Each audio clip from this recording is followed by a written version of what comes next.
Hello, I'm Konrad, Mimi's husband. Mimi has aphasia, and I suppose that makes me a carer. Certainly gives me some idea of the suffering and pain caused by aphasia, and now, with some experience, gives me some ideas on what a carer can do to help. A stroke. We'd just driven up to Canberra and were sitting down to dinner with our family when the stroke hit. The ambulance was pretty quick and took us to the hospital, which was nearby. I was told that Mimi had had a stroke, but it was too early to assess the extent of the damage and the likely effects. And the word aphasia was not ever mentioned. We needed a diagnosis and we needed some information about this unknown condition.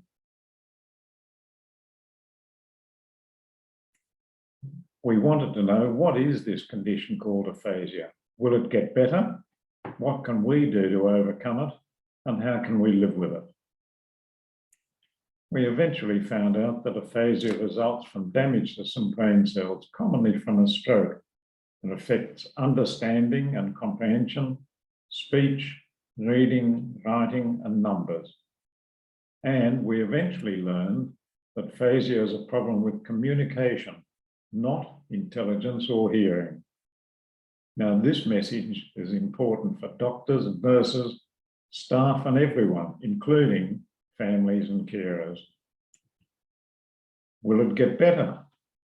Mimi was terrified at the thought of being a vegetable.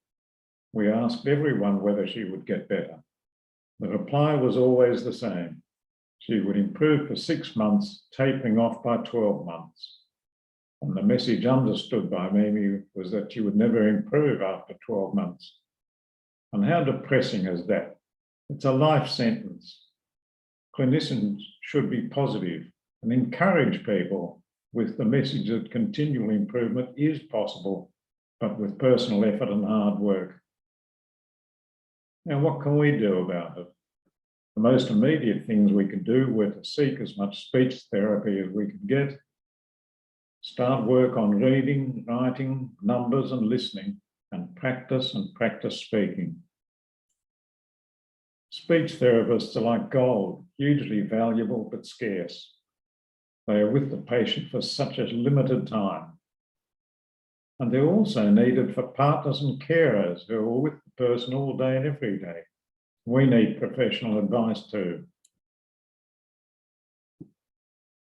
Our neurologist here in Melbourne advised us to go back to the basics of learning to read.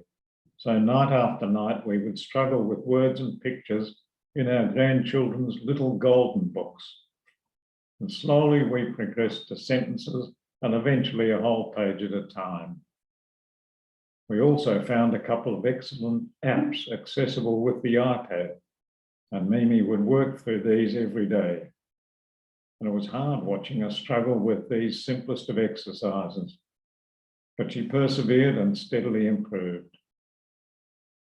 And it was a lonely time for both of us. Mimi was too embarrassed to have me with her, and my trying to help only made things worse. However, the simple pleasure of being able to read a book was still beyond reach until Mimi found voiceover on the iPad. And this was a life changer and a massive step forward for her. After finding the app React 2, Mimi also made steady progress with writing, numbers, and listening. It's an excellent program, although it's not cheap. And as part of our own continual improvement plan, we also started doing Lumosity together. Each evening, we would log on to Lumosity and tackle the day's exercises.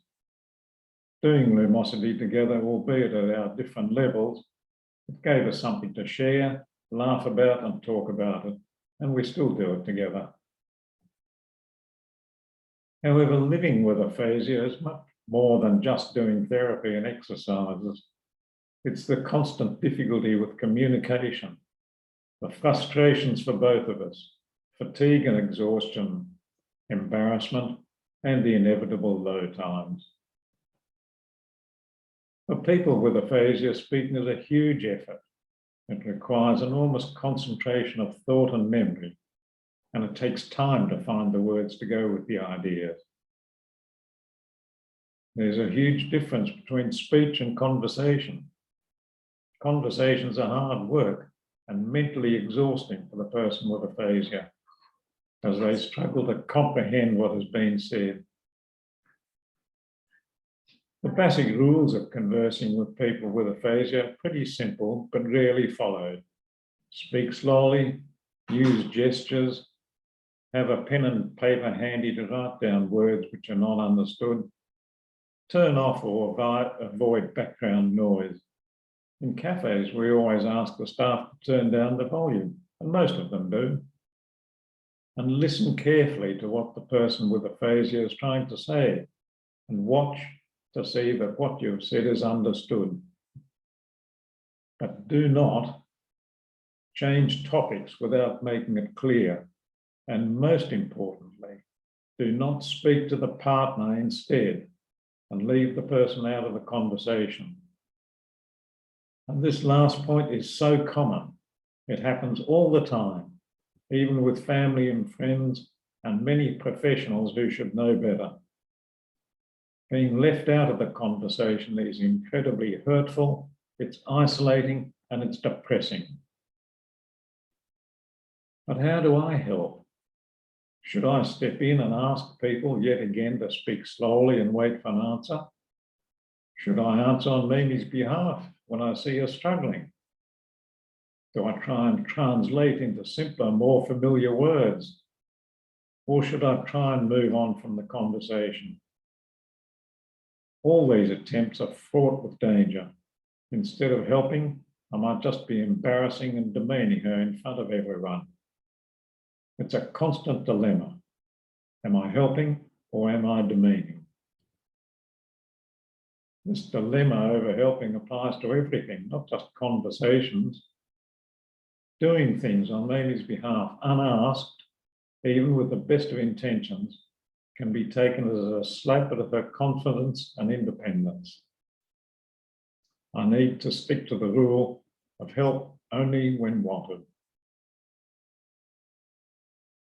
Frustration, it's a constant with aphasia, both for the person and for the partner. It's heartbreaking watching Mimi struggle for words. I know the images are clear in her mind. She just can't find the words.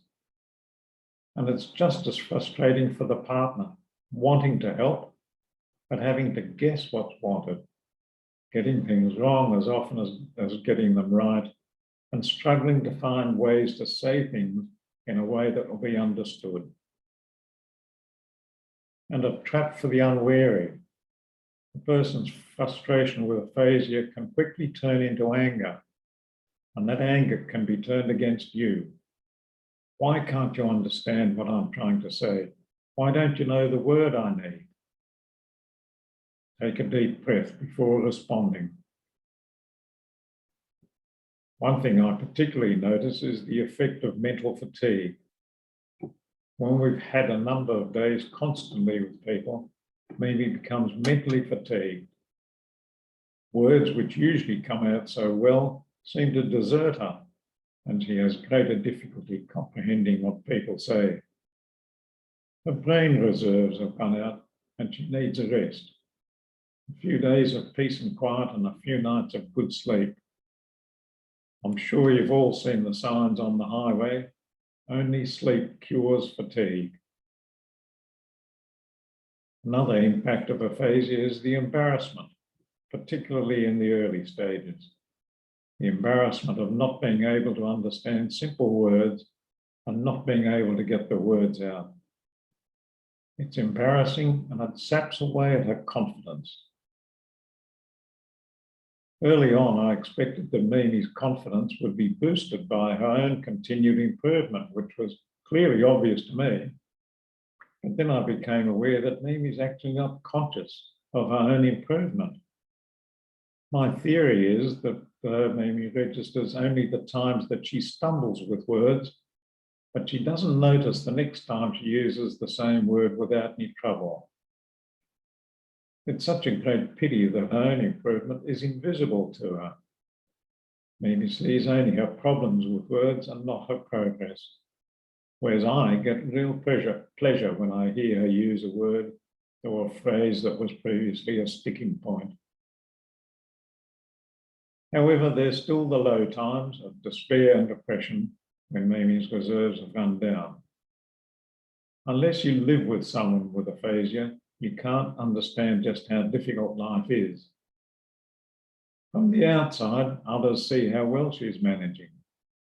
However, I see the toll it takes on her. Others don't see or understand her constant frustrations, the struggle to comprehend what they're saying, the hurt from being isolated, and how easily she could slide into depression. And that's when she really needs a carer. And what can a carer do? Well, the big things are to support and encourage and to provide help when wanted. I'm sure all partners and carers will agree that being a carer is a full-time job, particularly in the early days when it's most critical. There are few times of the day when some help with words is not needed. Daily activities like shopping, reading labels, telephone calls, manuals, instructions, they all need words for communicating. We do our mental exercises together. We record the TV programs we want to watch and play them back in our own time. With a lot of repeats. We go for walks together and we even do physical jerks in the nearby park. We do a lot of travelling, which is both mentally stimulating and it's physically demanding, and it's all good for the brain. And I think I've just about settled into my role of being Mimi's personal private secretary. And perhaps the most important role of all, be there when needed. Care, it's a verb.